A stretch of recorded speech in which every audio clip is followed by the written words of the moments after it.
আসসালামু আলাইকুম রহমতুল্লাহ। আশা করি প্রত্যেকেই ভালো আছেন। তো আজকে আমরা যেই কাজটা করতেছি এটা হচ্ছে লাইভ Oppo A3s। এটা ইউএফআই বক্সের মাধ্যমে এটার প্যাটার্ন লক রিসেট হইতেছে।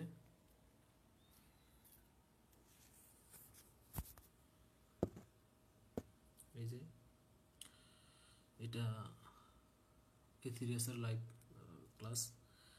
তো এখানে আপনার এই যে এখানে আপনারা দেখতেছি যে আপনার প্যাটার্ন লকটা ইউএফআই বক্সে দেখা যাচ্ছে ফোন ফুললি ফ্যাক্টরি রিসেট হয়ে গেছে।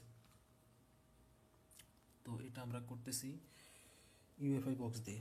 তো এই ইউএফআই বক্স দিয়ে আপনার যে সকল প্রকার ফোনের ডেট বুট রিপেয়ার করা যায়, আপনার নতুন ইএমএমসি আইসিগুলো প্রোগ্রামিং করা যায়।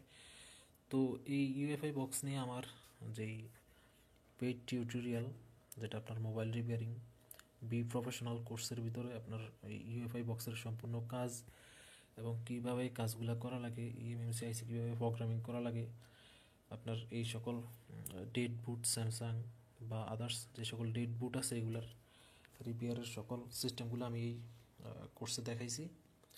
তো তারই ধারাবাহিকতায় আজকে আমি যেই Oppo A3s এটার পিন এবং প্যাটার্ন লক ইউএফআই বক্সের মাধ্যমে রিমুভ করে আপনাদেরকে দেখালাম।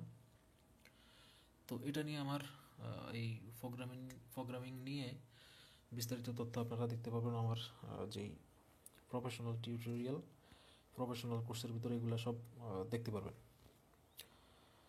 তো ইনশাল্লাহ নেক্সটে দেখা হবে অন্য কোনো টিউটোরিয়ালে।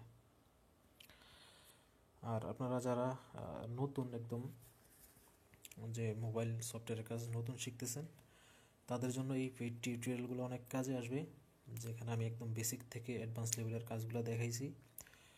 বুট রিপেয়ার করবেন কীভাবে, ইউএফআই বক্সের পূর্ণাঙ্গ ব্যবহার, ইজি যে ট্যাগের ব্যবহার, এবং বর্তমানে রানিং যে প্রচলিত যত ফোন আছে এগুলোর ফ্লাশিং, আনলকিং, আইমি রিপেয়ার প্রত্যেক কাজগুলোই আমার এই টিউটোরিয়ালে দেখানো হয়েছে, এই কোর্সগুলোতে দেখানো হয়েছে। তো এই ছিল ভিডিও। ইনশাল্লাহ নেক্সটে নতুন কোনো টিউটোরিয়ালে আবার দেখা হবে।